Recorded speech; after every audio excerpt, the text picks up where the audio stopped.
How's it going, guys? Come join me today. Let's make beef sinigang. Let's go ahead and sear our meat. So when I make sinigang, I like to use beef knuckles also. So let's go ahead and add our beef knuckles. Okay, let's set our meat aside so we can start sauteing our garlic and the rest of the aromatics. So we'll start with garlic. We can now add our onions and ginger.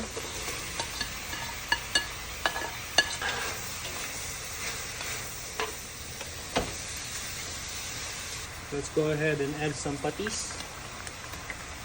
And then put our lid on and let our onions sweat. We'll give this a few minutes.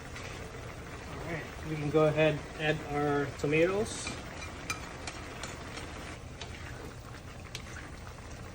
We'll let this simmer again, so we'll let our tomatoes cook.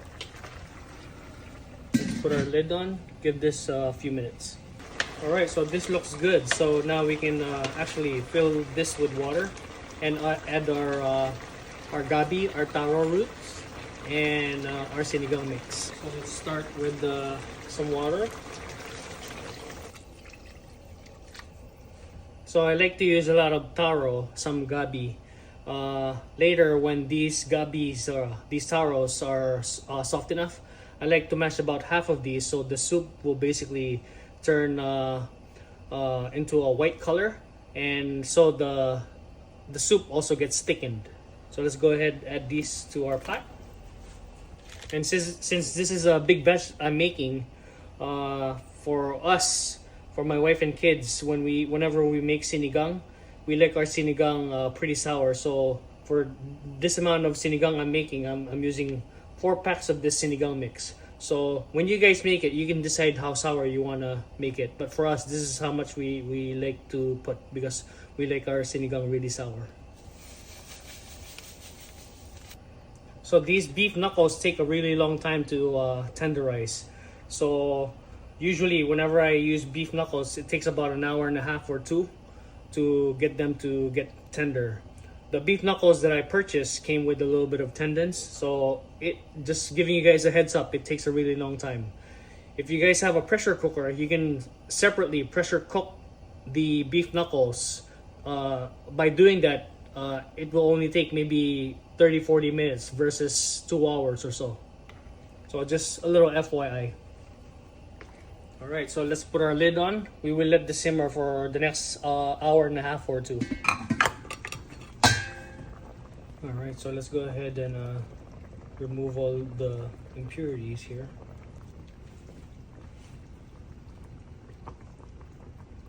Alright guys, so this has been simmering now for about an hour and a half. So our meat itself is pretty tender, so I've removed it along with some of the taro roots, the gabi. But the beef knuckles I have left in the boiling soup here, and I will let this boil, let it simmer for another maybe 30 minutes or until the tendons on the beef knuckles get tender. Alright guys, so our beef knuckles here have been simmering for a little bit over a couple hours. So now we can add our meat back in the pot. This is the meat that we removed earlier, okay? I just didn't want to overcook the meat. I didn't want it to get shredded. That's why I removed the meat. So now that our meat is back in the pot, we can now grab some of our gabi, our taro roots, and we can mash them so we can thicken the soup. We can now mash these and return them back in the pot, so this will help thicken the soup, and it will also turn the soup into a whitish color.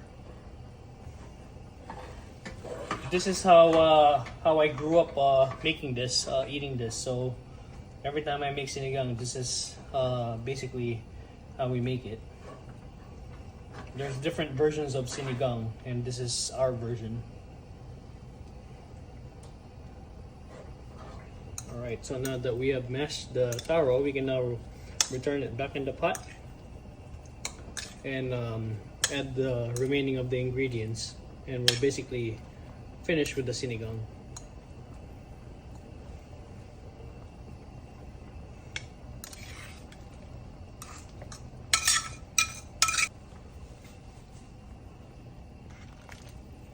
Alright guys, we can now add the rest of the ingredients here. We've got our green mustard, our mustasa, and we also have some eggplants, some okra, and usually we use the serrano peppers, the sinigang peppers, but since I grow a lot of produce in the backyard, I grew a bunch of jalapenos. This time I'll be using jalapenos. So now we can add our veggies.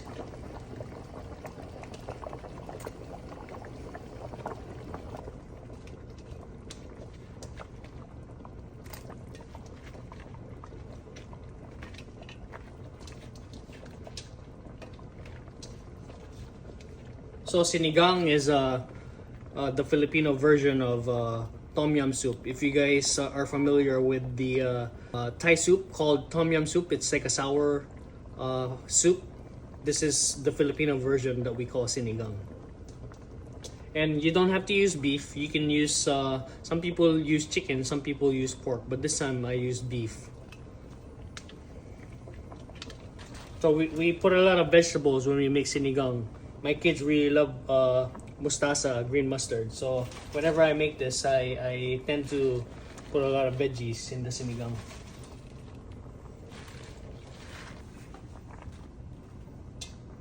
Alright, so we'll put our lid back on and then let our vegetables cook. This will only take maybe 5 minutes or so.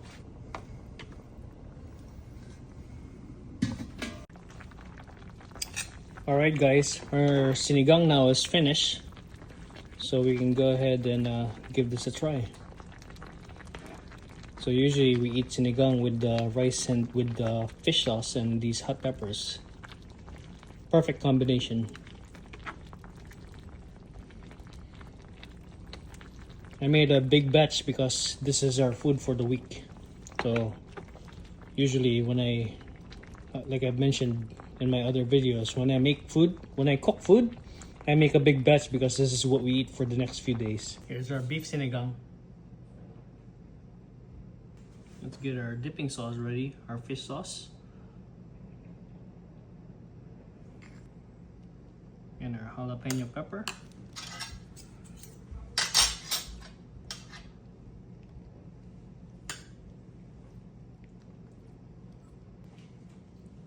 Alright, let's put some soup over our rice. So for any of you guys that want to give this a try, if you guys want to cook this, this is how we would usually eat this. Get some okra. Let's look for our gabi, our taro root. Let's give our soup a try. This is a perfect soup for the colder seasons. On a rainy kind of day. Oh yeah. Grab some gabi.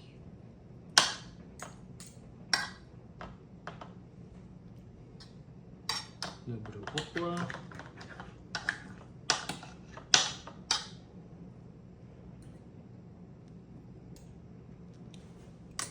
Grab some jalapeno and a little bit of patis.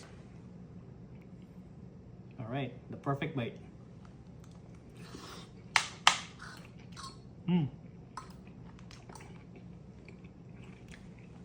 Hot, but really good.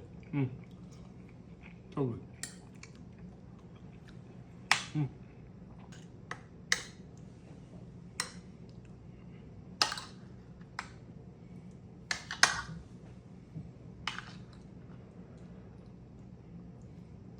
One more bite for you guys. The perfect bite.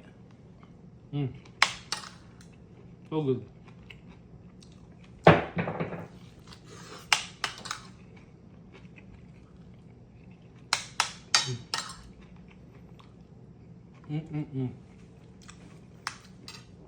Alright guys, thank you for watching my video here. You guys are probably wondering why I am by myself. My wife is upstairs busy with the kids, so they're working on their projects. Thank you for watching. I hope to see you again on the next one, okay? You guys take care now. Bye-bye now.